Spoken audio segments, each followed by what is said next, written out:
Bueno, vamos a dar inicio nuevamente al tiempo de la meditación de la palabra de Dios. Hoy estaremos en Mateo capítulo 5 versículos 1 al 12. Y Mateo 5, capítulo 5 hasta el capítulo 7 es conocido como el Sermón del Monte. La sección de Mateo 5 del 3 al 12 es conocido como las bienaventuranzas. Es así como se conoce esta sección en la palabra de Dios. Y pues Mateo nos continúa presentando a Jesús como el Rey y Mesías. Y si realmente tú al escuchar la palabra de Dios, al escuchar estos mensajes, no reconoces a Jesucristo como Rey, o sea, como el Señor de tu vida, realmente pues no puedes decir que tienes una verdadera comunión con Dios, una relación con Dios en la cual tú puedas decir: yo me someto a la autoridad de Jesucristo, yo obedezco los mandamientos de Dios y vivo conforme a lo que estoy escuchando y aprendiendo. Entonces vamos a continuar en este día con la meditación en la palabra de Dios, la cual lleva por nombre el día de hoy las características de un ciudadano del reino. ¿Y son importantes las obras para nuestra salvación? Me gustaría que respondas. ¿Importan las obras para nuestra salvación? La salvación...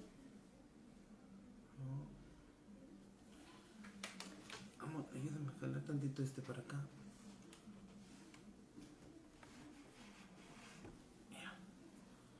La siguiente pregunta que me gustaría que respondieras en este momento es: ¿la salvación es gratuita o se requiere de algo más para obtenerla o mantenerla?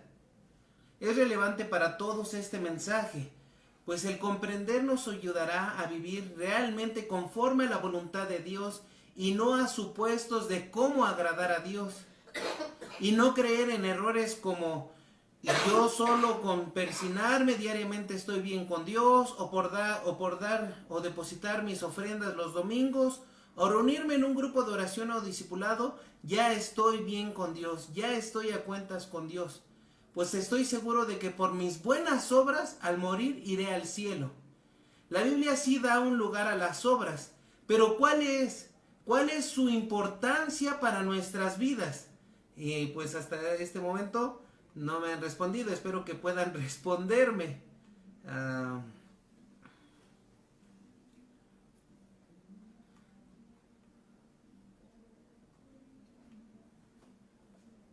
Muy bien, pues vamos a continuar.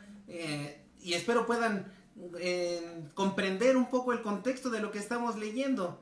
Porque el Sermón del Monte, incluso esta sección de las bienaventuranzas, establece un estándar elevadísimo. Hay ciertas empresas que son reconocidas por tener controles de calidad pues muy buenos, que sus aparatos duran, que pues no que salgan defectuosos.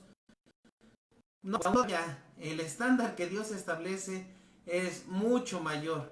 Vayamos a ver entonces cuál es la importancia de las obras para nuestra vida en cuanto a la salvación, en cuanto a nuestra comunión con Dios. Santiago 2:18 dice de la siguiente forma: ahora bien, alguien podría argumentar: algunas personas tienen fe, otras buenas acciones, pero yo les digo, ¿cómo me mostrarás tu fe si no haces buenas acciones? Yo les mostraré mi fe con mis buenas acciones. Hay quienes al leer el Sermón del Monte, que es de Mateo capítulo 5 al 7, podrían enfatizar las obras como necesarias para la salvación, o quienes argumentan que es imposible en esta vida cumplir con tan alta demanda que Dios establece. Por lo tanto, no es realmente necesario el aplicar esta enseñanza a nuestras vidas, pues lo viviremos en el futuro, en el milenio. Incluso al leer este sermón podríamos caer en el desánimo o desesperación por no poder alcanzar el estándar tan alto que demanda Dios para quienes quieren formar parte de su reino. Escuchen esta demanda, este estándar tan alto que Dios, que Jesucristo mismo ha establecido para aquel que dice ser un ciudadano del reino de los cielos. Mateo 5, versículos 19 y 20. Los maestros de la ley religiosa y a la de los fariseos nunca entrarán en el reino de los cielos. Sí, Mateo nos está diciendo cuál es el estándar establecido por Dios en Mateo 5:20. Les advierto, a menos que su justicia se supere a la de los maestros de la ley religiosa y a la de los fariseos, nunca entrarán en el reino de los cielos. El estándar es demasiado alto. En todo el Antiguo Testamento, las demandas de Dios fueron imposibles de cumplir para el pueblo. Vez tras vez el pueblo falló cometiendo pecados de una y mil formas. Pero ahora es Cristo, en la proclamación de su reino, quien eleva ese estándar aún más. Ya no solo es caer en adulterio al cometer el acto matrimonial con otra persona que no sea tu cónyuge. Ahora el estándar es aumentado grandemente, pues ahora con solo mirar a una mujer para codiciarla se comete adulterio. Y esto está en Mateo 5:28. Bueno, pidamos la ayuda de Dios en oración para entender esta parte de la Biblia y así vivir realmente una vida agradable para Dios. Te invito a orar. Dios, en este día te damos gracias, Señor, por tu palabra. Gracias, Señor, por tu mensaje para nuestras vidas, Señor. Ayúdanos a comprender realmente estos versículos que estamos por leer, Señor. Danos tú la comprensión de lo que quieres transmitirnos, Señor, en este día para que podamos ponerlo por obra en nuestras vidas. Ayuda, Padre, a que lo que se está por decir realmente sea conforme a tu voluntad, Señor. Mi deseo es tratar de explicar tu palabra lo mejor que pueda, Señor. Ayuda a que yo sea solo un instrumento en tus manos, Señor. Ayúdanos a ser edificados en tu palabra, Señor, que ella haga cambios en nuestras vidas, que podamos realmente contrastar cómo es que vivimos, Señor, y cómo es que tú esperas que vivamos, Señor. Ayúdanos, porque humanamente es imposible agradarte en nuestras propias fuerzas, Señor, por lo cual pedimos que tú nos ayudes a vivir de esa forma que te agrada. Dejamos este tiempo, Señor, en tus manos, en el nombre de nuestro Señor y Salvador Jesucristo. Amén. Muy bien. Como una introducción al Sermón del Monte, tendríamos que ver que una de las características de Mateo para comprenderlo mejor es que no es un evangelio cronológico, el cual nos relate los acontecimientos de una forma progresiva. El evangelio de Mateo tiene una característica que es temático y continúa con la predicación del mensaje de Jesús en cuanto a su reino. La audiencia son los discípulos y la gran multitud que lo sigue. Mateo nos sigue presentando a Jesús como el Rey y Mesías, dando cumplimiento de todo lo que Dios había propuesto desde el tiempo de los patriarcas, que es la fundación de un pueblo que lo adorara, el llamamiento de un hijo que lo honre y la restauración de la humanidad a su estado original, dando inicio a su cumplimiento en la predicación del reino de los cielos realizado por Jesús. Ahora, vamos a ver un pequeño bosquejo de lo que es el Sermón del Monte en los capítulos 5 hasta el 7. La primera división que encontramos en Mateo sería en el capítulo 5, versículos 3 al 16. Y esta sección tendría que ver con las características de los ciudadanos del reino.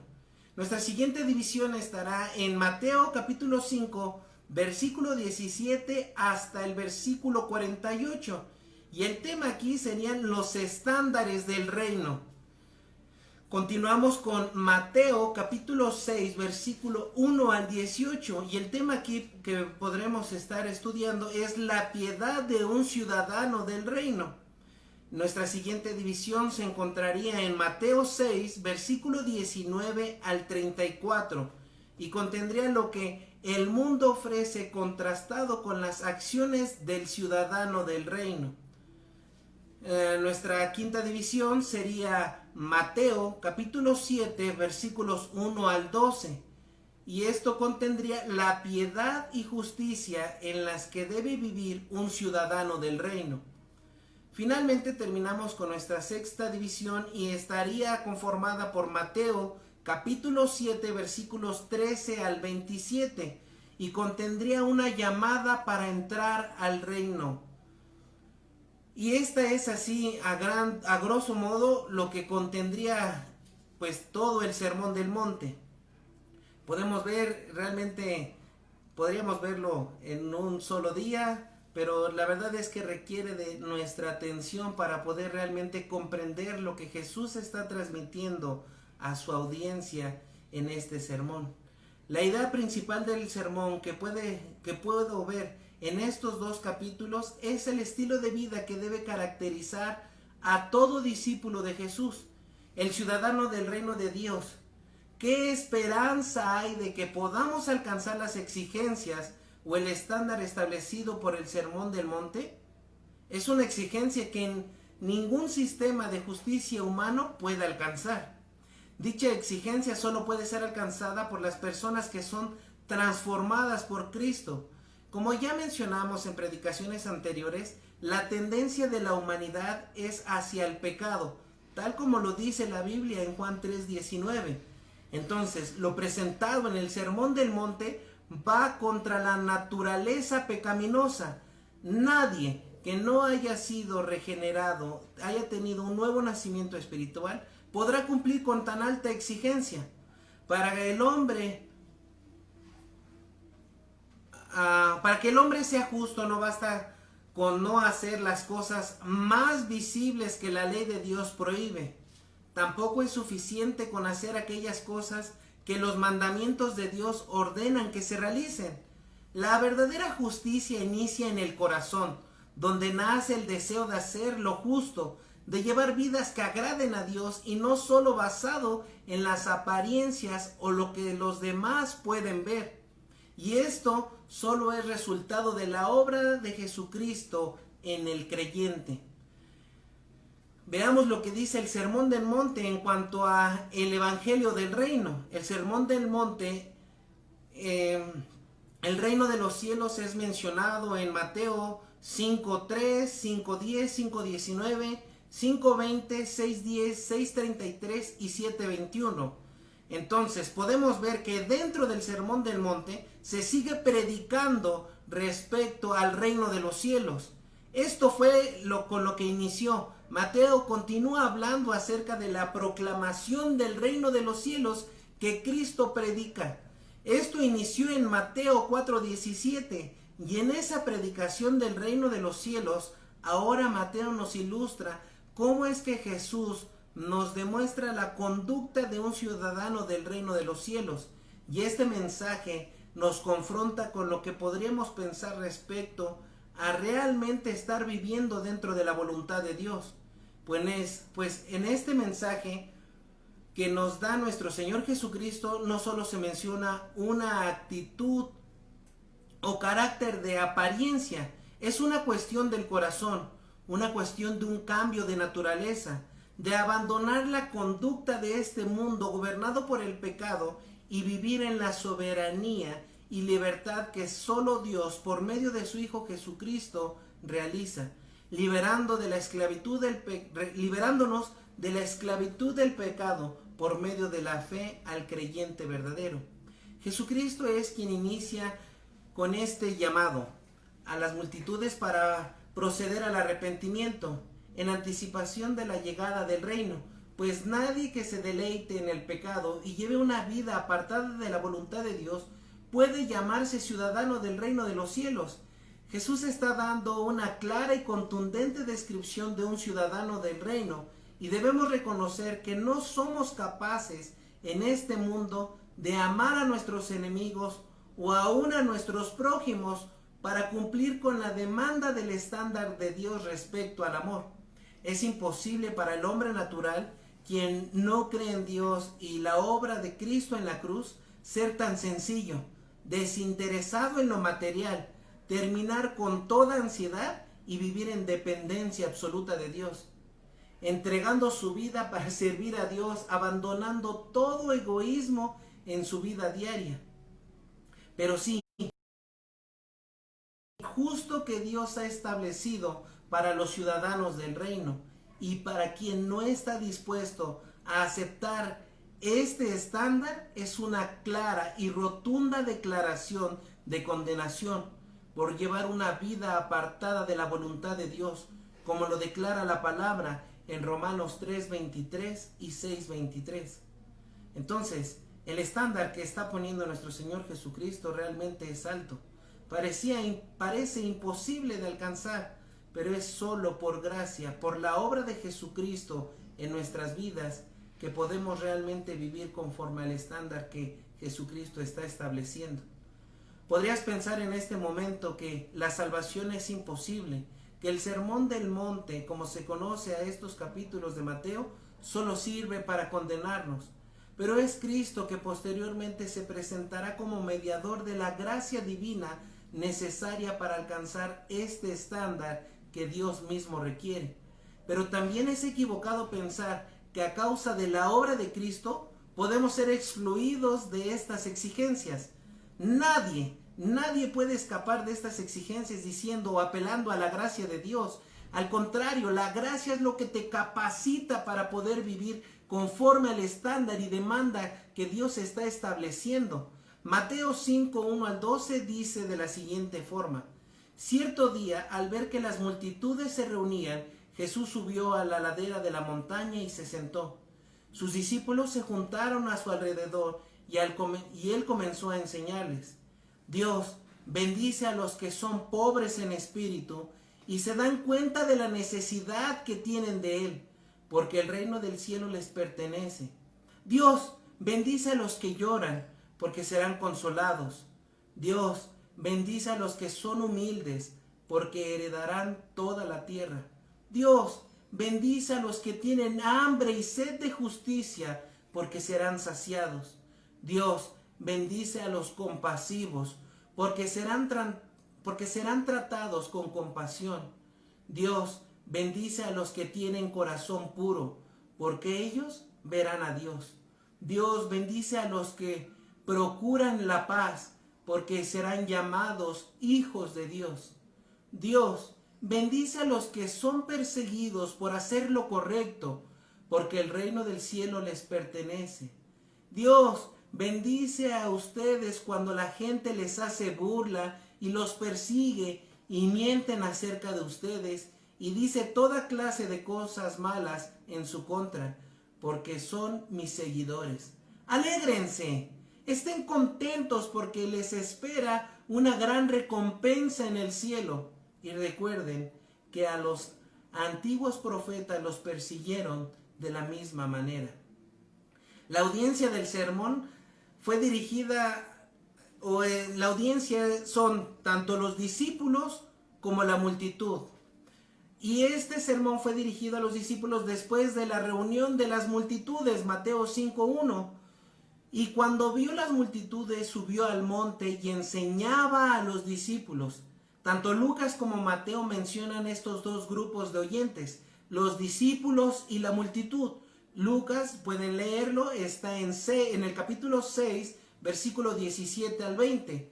Por lo cual podemos imaginar primero el círculo de los discípulos, para posteriormente estaban rodeados por esta gran multitud que escuchaba sin duda por múltiples motivos.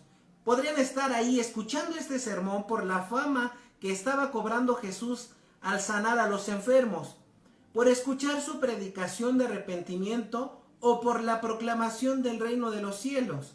Por algún motivo, el cual no podemos decir, pero la audiencia eran tanto los discípulos como esa gran multitud que había llegado o para escuchar el mensaje del reino o para ser sanado o llevar a algún familiar que necesitaba ser sanado. Jesús dirige su discurso a los discípulos. Esto podemos leerlo en Mateo 5:2 y Lucas 6:20. Pero sabemos que la multitud también lo escucha. Esta declaración está en Lucas 7:1. No podríamos entender conforme a lo que está diciendo Mateo 5:1. Y viendo la multitud fue al monte y los discípulos. Y pareciera que Mateo nos deja con esta idea de que solo los discípulos estaban mientras Jesús estaba exponiendo este sermón. No, Lucas capítulo 7:1 y Mateo 7:28 nos dicen que la multitud permanece ahí. Entonces, hemos podido estudiar, ver que la audiencia o quien está presenciando este sermón es tanto los discípulos como esa gran multitud. Pero, ¿en qué autoridad hace esta enseñanza nuestro Señor Jesucristo? En este sermón del monte, la postura que Jesús toma para dar su enseñanza es tomada como la postura de los maestros de la ley de la época. Sí, los rabís tomaban esta posición, dando un sentido de autoridad y formalidad a su enseñanza. Mateo 5:1. Cierto día, al ver que las multitudes se reunían, Jesús subió a la ladera de la montaña y se sentó. Sus discípulos se juntaron a su alrededor. Y aquí hay una gran diferencia. Hoy en día podemos ver que en las predicaciones, por lo menos en los servicios presenciales, es en un púlpito y de pie. No es tan común ver que alguien predique sentado de forma presencial. No es así. Y esto es tomado más como de la cultura romana y griega, que presentaban sus disertaciones o sus enseñanzas puestos de pie. Los hebreos tenían una cultura y una forma distinta. Ellos, cuando los rabinos o los maestros de la ley, cuando enseñaban algo importante, se sentaban para enseñar. Y podemos ver en todo el Nuevo Testamento que el tiempo que tardaban en escuchar la palabra de Dios no es como hoy, que estás ya contando los minutos y llevas 15 y solo te quedan 10 para que termines tu predicación. Porque las predicaciones hoy deben de durar de 30 minutos, porque si no se pierde la atención de nuestra audiencia. No, podemos ver que en la alimentación de la multitud con los panes y los peces fue una enseñanza que duró horas. Imagínense, alguien va y se sienta en la enseñanza y de repente ya es hora de comer y no hay que comer. No fue un tiempo pequeño. Podemos ver varios ejemplos como estos en los cuales en la enseñanza de la palabra de Dios se tomaba el tiempo que fuese necesario, y la audiencia que tenía deseos de escuchar esa enseñanza con paciencia escuchaba en el tiempo que fuera necesario. Entonces podemos ver que la postura de Jesucristo al sentarse en un monte no es de informalidad como hoy podríamos considerarlo. Realmente está tomando una postura de un maestro de la época. Y tendremos que entender entonces constantemente la cultura y el contexto histórico, cómo es presentado este sermón. Era costumbre normal de la época que los rabinos se sentaran para enseñar. El sentarse indicaba o se entendía como que el maestro iba a enseñar algo importante. Hay abundantes ejemplos de esto en los evangelios. Por ejemplo, en Marcos 4:1 vemos a Cristo sentado en la barca para enseñar. En Marcos 9:35 se sienta para moderar la rivalidad que había entre los discípulos sobre quién había de ser el mayor en el reino. En Marcos 13:3 se sienta para el discurso sobre las señales escatológicas. Y en Lucas 4:20 se sienta al predicar en la sinagoga de Nazaret. Bueno, vayamos a ver qué son las bienaventuranzas. Las bienaventuranzas vienen de la palabra griega makarios, que es traducida como bendecido, feliz, dichoso o afortunado. Podría ser traducido como qué alegres son, como en el Salmo 1:1. Estoy leyendo la Nueva Traducción Viviente y es así como lo traduce. Qué alegría para los que no siguen el consejo de los malos, ni andan con pecadores, ni se juntan con burlones. Entonces, la palabra bienaventurado es aquí traducido como qué alegría, qué alegres son. Qué alegría para los que no siguen el consejo de malos, ni andan con pecadores, ni se juntan con burlones. Salmo 32:1 y 2 también tiene esta traducción. Oh, qué alegría para aquellos a quienes se les perdona la desobediencia, a quienes se les cubre su pecado. Sí, qué alegría para aquellos a quienes el Señor les borró la culpa de su cuenta, los que llevan una vida de total transparencia. Entonces podríamos ver que esto de bienaventurados es sumamente feliz, como lo mencionó Paco, sumamente alegres, y este gozo va más allá de las circunstancias de la vida. Es un gozo que solo proviene de Dios. ¡Qué alegría! Entonces, ese es el sentido de la palabra bienaventuranzas o bienaventurado. ¡Qué alegres son! ¿Y qué es lo que te produce alegría? Eso es lo que estará diciéndonos nuestro Señor Jesucristo qué es lo que verdaderamente debería de producir en ti esa alegría, lo cual da inicio al abandono del egocentrismo y la humildad. Iniciamos con las declaraciones que son contra los estándares del mundo, van contra nuestros propios deseos carnales. Una pregunta aquí: ¿cuántos han pensado en seré feliz cuando sea más grande? Nadie me mandará ni me prohibirá nada. ¿Cuántos han pensado de esa forma? De decir, seré feliz cuando sea grande. O quizás has pensado que después ya no vas a tener que recoger tu cama, que no te van a mandar a hacer tarea, que los grandes no hacen nada de eso. Y cuando son más grandes, no son felices. Por ejemplo, el soltero puede decir, seré feliz cuando me case. Y el casado dice, seré feliz cuando me divorcie. Seré feliz cuando tenga un carro. Y el que tiene un carro sufre por los gastos de tener un carro. Lo que nos dice que lo que el mundo ofrece como la felicidad, en realidad no lo es. Cuando tenga 1,000,000 de pesos, seré feliz. Y la declaración tan contundente que leemos es que seremos realmente felices, realmente alegres, cuando seamos pobres en espíritu, seamos humildes y tengamos sed de justicia. Esa es la felicidad que perdura, no la felicidad como el mundo la ofrece, una felicidad que parece satisfactoria, pero dura muy poco. La verdadera felicidad se encuentra en ser humildes, pobres en espíritu, tener sed de justicia y cumplir con todas las demandas de una de las características del ciudadano del reino. Mientras estudiaba esto, leía que el infierno iba a ser un lugar muy llamativo, porque sin duda ahí iban a estar personas que buscaban muy simpáticas, muy alegres, porque siguieron la corriente de este mundo, los deseos de esta carne.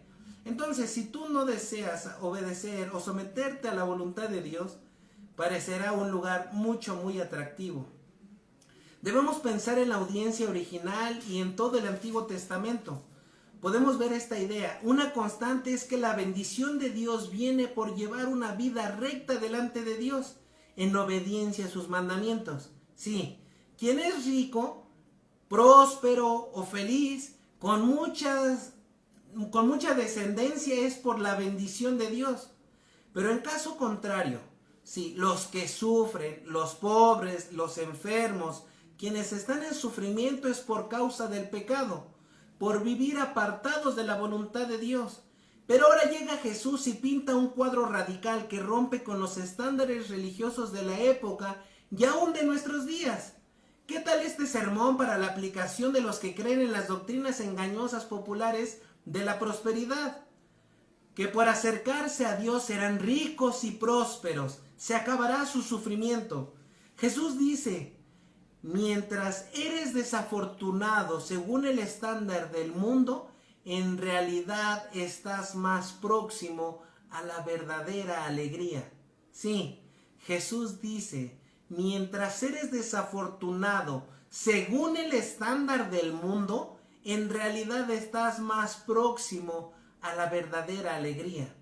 ¿Cuántos irían a un país donde pues eres llamado? Cuando se busca el cambio de un país, nuestro país es un país de mucha migración. ¿Por qué? Porque se busca un país en donde se pueda alcanzar la felicidad con un mejor nivel de vida. Y en nuestro país del norte, el sueño que todos persiguen de decir, cuando vaya yo allá, voy a encontrarme con la felicidad, voy a ser más feliz, más alegre. Pero realmente lo que Jesús está diciendo y lo que nos propone es ser ciudadano del reino, es ser pobre en espíritu, ser humilde, tener sed de justicia, no pagar mal por mal, amar a tus enemigos. ¿Cuántos entrarían a ese reino? Pareciera que no es un sermón muy popular, en donde tú digas, sí, yo quiero ser humilde, quiero terminar con mi egocentrismo, quiero servir a los demás, que sea un cambio desde el interior, que todos puedan ver en la forma en la que me compadezco de los que tienen necesidad, en la manera en la que oro, en la manera en la que ayudo a mis semejantes, perdono a los que me ofenden, a los que me atacan, para cumplir con el estándar de amor que Dios ha establecido. Pareciera que no es un llamado a un reino tan glorioso, ¿verdad? Pero en realidad lo es, porque aquí no encontraremos en este mundo la verdadera alegría, la verdadera felicidad. Es solo en el reino de Jesucristo que podremos disfrutar de la verdadera alegría. Versículo número 3. Dios bendice a los que son pobres en espíritu y se dan cuenta de la necesidad que tienen de Él, porque el reino de los cielos les pertenece. Los pobres en espíritu son los que reconocen su pobreza espiritual. El mundo dice exactamente lo opuesto. Bienaventurados los ricos. Jesús dice, bienaventurados los pobres, los que lloran, los mansos. Jesús no dice bienaventuradas las personas que sean pobres en bienes materiales. Se les llama bienaventurados por ser pobres en espíritu. Ahora, los pobres en espíritu son los que se han dado cuenta de su pobreza espiritual. Han llegado a ser conscientes de su miseria y necesidad, de su condición pecaminosa y cuánta necesidad tienen de Dios para cambiar su situación. Alegres, gozosos, son quienes abandonan la seguridad de decir que por ser de una familia en particular, de una tribu específica, o por asistir a una sinagoga o templo específico, están más cerca de Dios. Y lo cambian por la seguridad del mensaje del arrepentimiento, de llevar vidas dominadas por el pecado y se acercan al reino de los cielos en arrepentimiento y humildad. Han sido quebrantados, transformados por el mensaje que han escuchado, como lo expresa Pablo en la carta a los Romanos, que reconoce su pobreza espiritual. Romanos capítulo 7 versículos 22 al 24 dicen de la siguiente forma: amo la ley de Dios con todo mi corazón, pero hay otro poder dentro de mí que está en guerra con mi mente. Ese poder me esclaviza al pecado que todavía está dentro de mí. Soy un pobre desgraciado. ¿Quién me librará de esta vida dominada por el pecado y la muerte? Lo cual expresa que es imposible acercarse al reino de Dios por mérito propio y que solo es por medio de Jesús y su sacrificio en la cruz como podemos cambiar nuestra miseria espiritual para pasar de la muerte espiritual a disfrutar de una eternidad en la presencia de Dios. Romanos 7:25 nos empieza a decir, pues esta salvación, esta solución que Dios ha provisto para salir de esa miseria, de esa pobreza espiritual en que nos encontramos sin Dios y sin la obra de Jesucristo. Romanos 7:25 dice de la siguiente forma: gracias a Dios, la respuesta está en Jesucristo nuestro Señor. Así que ya ven, en mi mente de verdad quiero obedecer la ley de Dios, pero a causa de mi naturaleza pecaminosa, soy esclavo del pecado. La pregunta de Pablo fue: ¿quién me librará de esta vida dominada por el pecado y la muerte? Y Pablo mismo nos expresa la solución.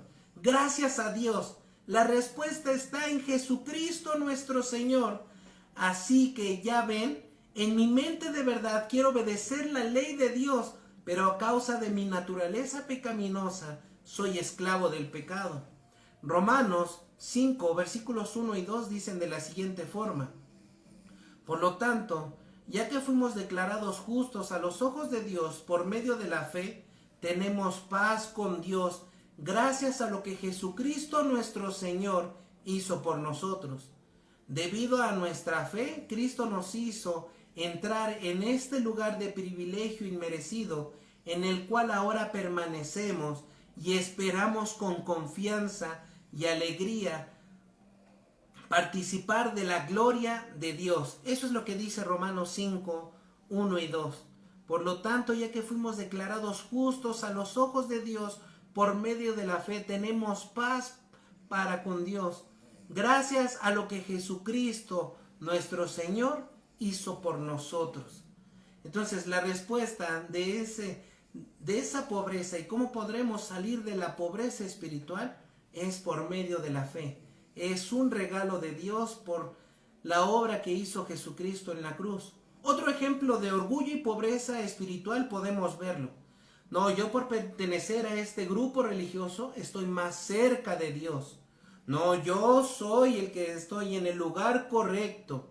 Y ese podría ser un orgullo espiritual, lo cual es contrario radicalmente a la pobreza espiritual, de reconocer realmente, reconozco mi condición tan lamentable, tan miserable, a causa de mi pecado, que vivo tan apartado de la voluntad de Dios, estoy separado de Dios. Y este ejemplo podemos encontrarlo, este orgullo, en Lucas 18, versículos 10 al 14, los cuales dicen de la siguiente forma: 2 hombres fueron al templo a orar.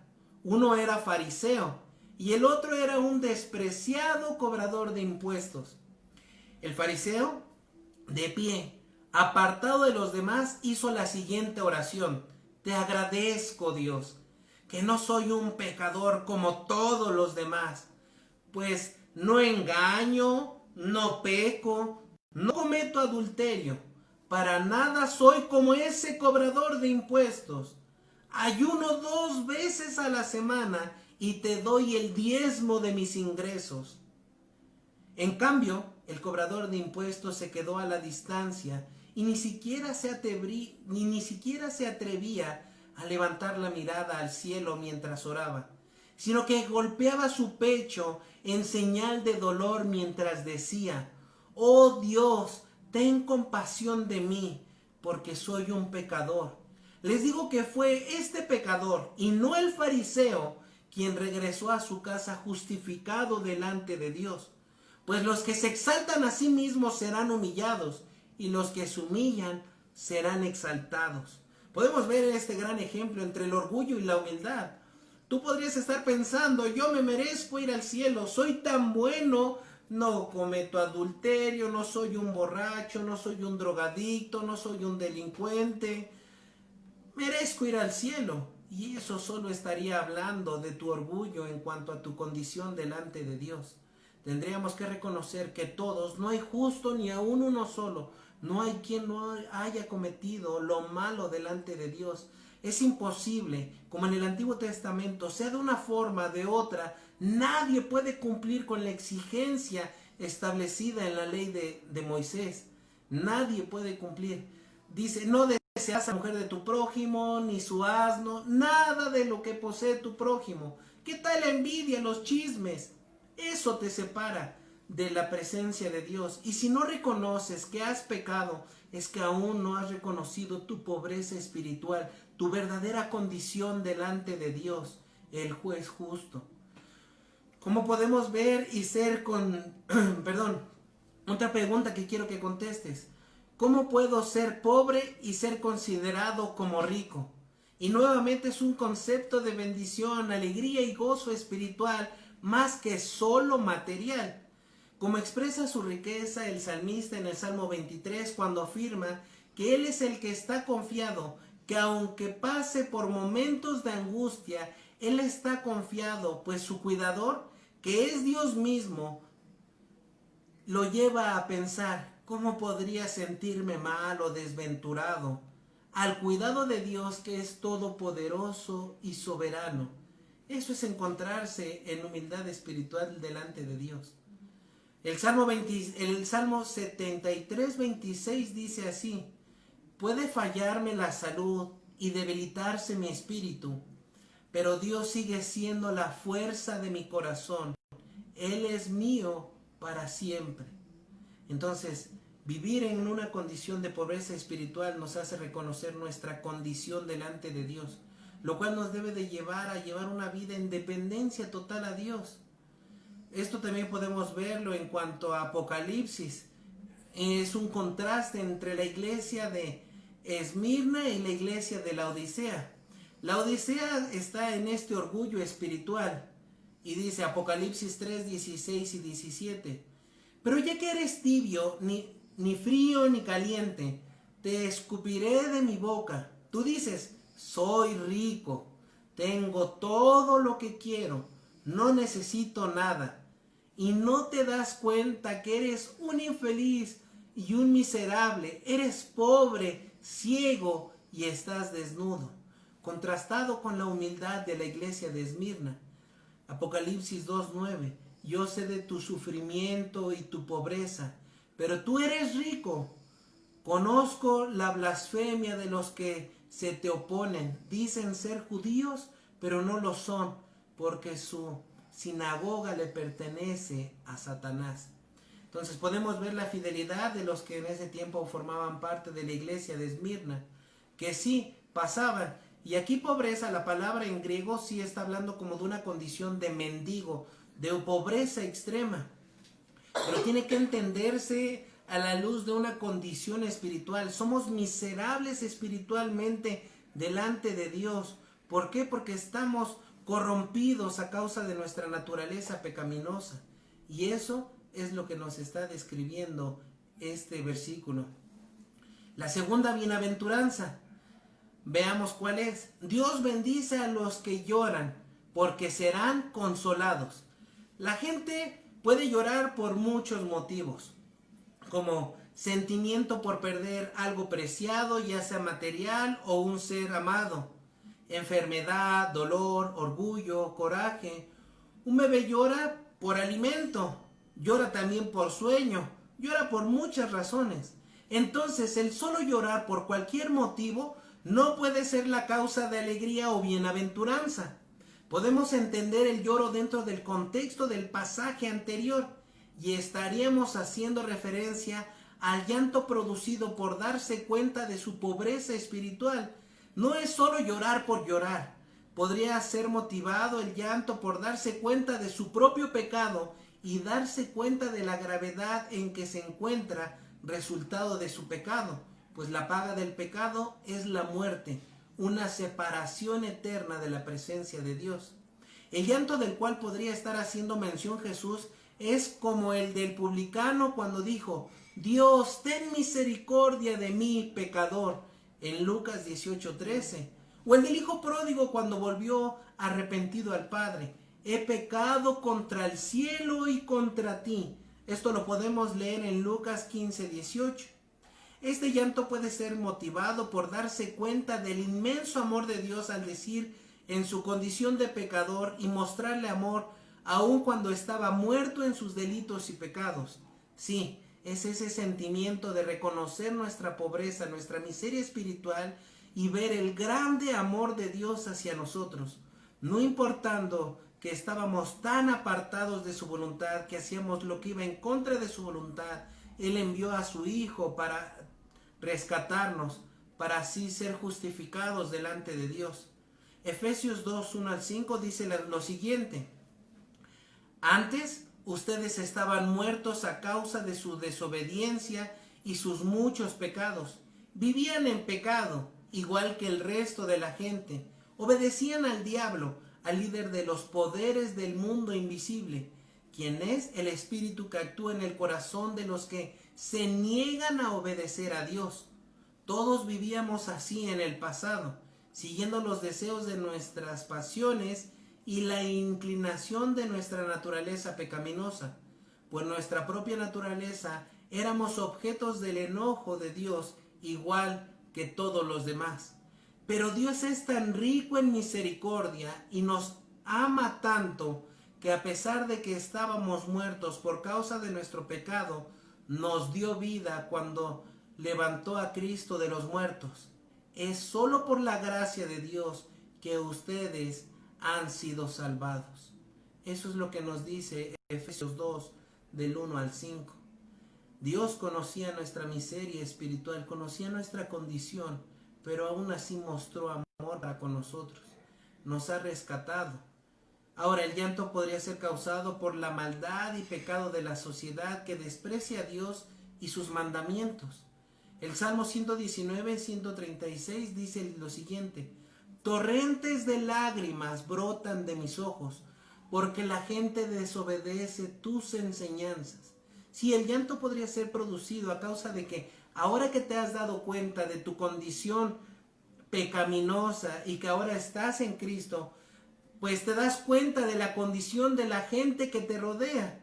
Y esto te podría producir el llanto que está haciendo mención nuestro Señor Jesucristo.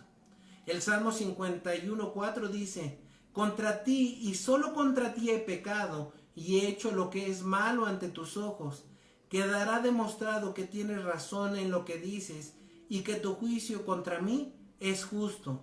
Puede llorar por darse cuenta de la condición en que nos encontramos delante de Dios.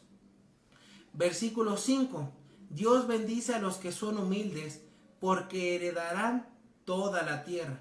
Ya pudimos ver cómo parte de las características del ciudadano del reino, su condición de pobreza espiritual, el llanto que procede de esta condición, y ahora vemos que una característica más es que debe de ser humilde. Humilde es la palabra que se usa en esta traducción. La humildad es un valor opuesto a la soberbia. Humildad como modesto, sencillo ante los demás. La Reina Valera traduce esta palabra y usa la palabra manso en vez de humildad. Yo estoy leyendo la Nueva Traducción Viviente y lo traducen como humilde en la tercera característica. La Reina Valera, la tercera característica no es humilde, sino es ser manso. Bueno, ¿qué significa ser manso? Se refiere a quien no ataca ni actúa con agresividad, sino que se mantiene dócil en compañía de las personas y se deja tomar o sujetar. Entonces es una persona que no se aira, que permanece tranquilo, y esto tiene que ver con el Salmo 37:11, y es un salmo que escribe David, pero quisiera leer el Salmo 37 del versículo 7 al 11 para que entendamos lo que podría significar ser manso. Quédate quieto en la presencia del Señor y espera con paciencia a que Él actúe. No te inquietes por la gente mala que prospera, ni te preocupes por sus perversas maquinaciones. Ya no sigas enojado, deja a un lado tu ira, no pierdas los estribos, que eso solo trae daño, pues los perversos serán destruidos, pero los que confían en el Señor poseerán la tierra. Pronto los perversos desaparecerán, por más que los busques, no los encontrarás. Versículo 11. Los humildes poseerán la tierra y vivirán en paz y prosperidad. David aquí exhorta a los justos a no impacientarse cuando vean la prosperidad de los impíos, esto es, a mantenerse mansos ante las circunstancias, ya que ellos desprecian a Dios y tarde o temprano recibirán el castigo divino. David anima a los justos a confiar en el Señor continuamente y a no impacientarse por los malos, pues ellos serán desechados. Por lo que esta es una exhortación a permanecer en humildad ante el pecado de los que desprecian a Dios y mantienen firmes una obediencia.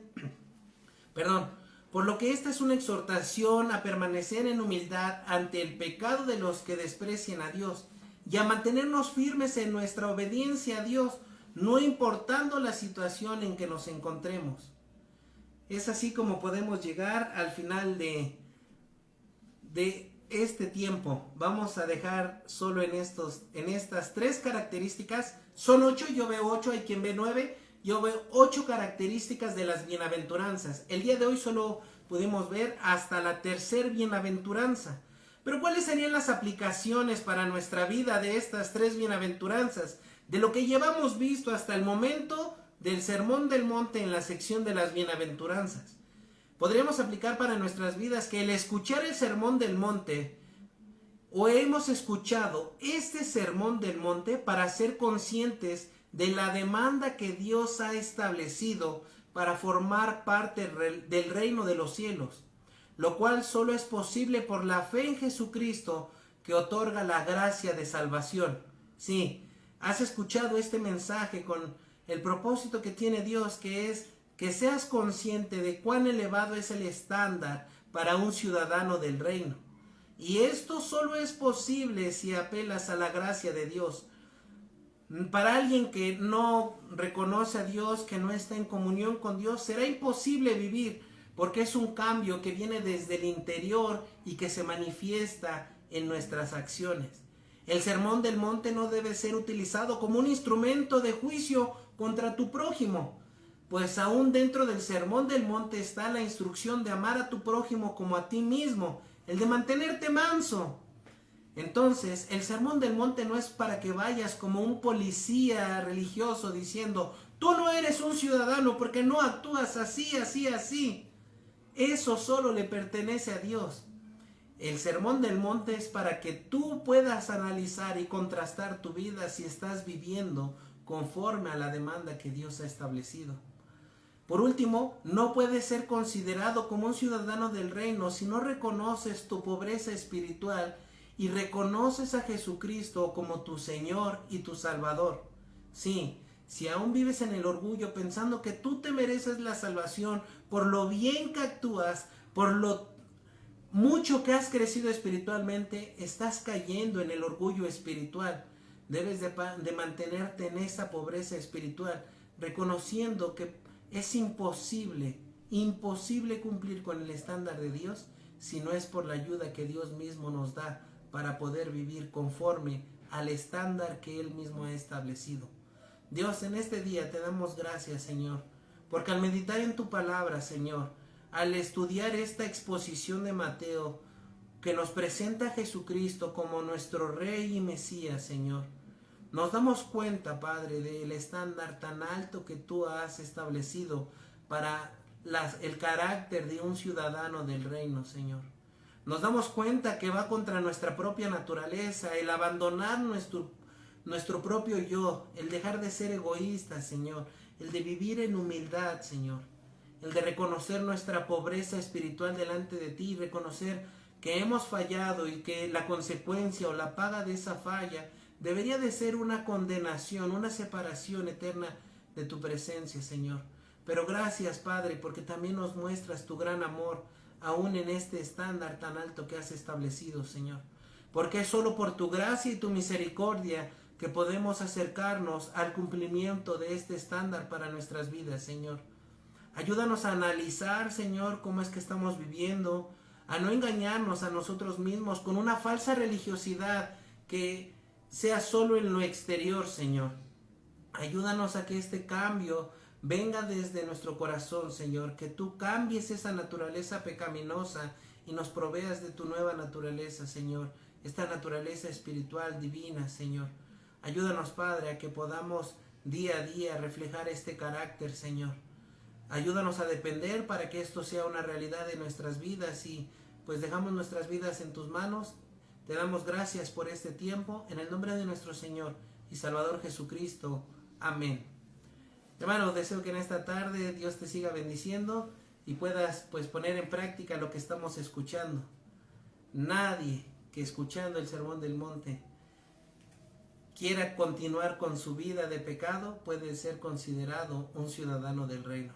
Bendiciones.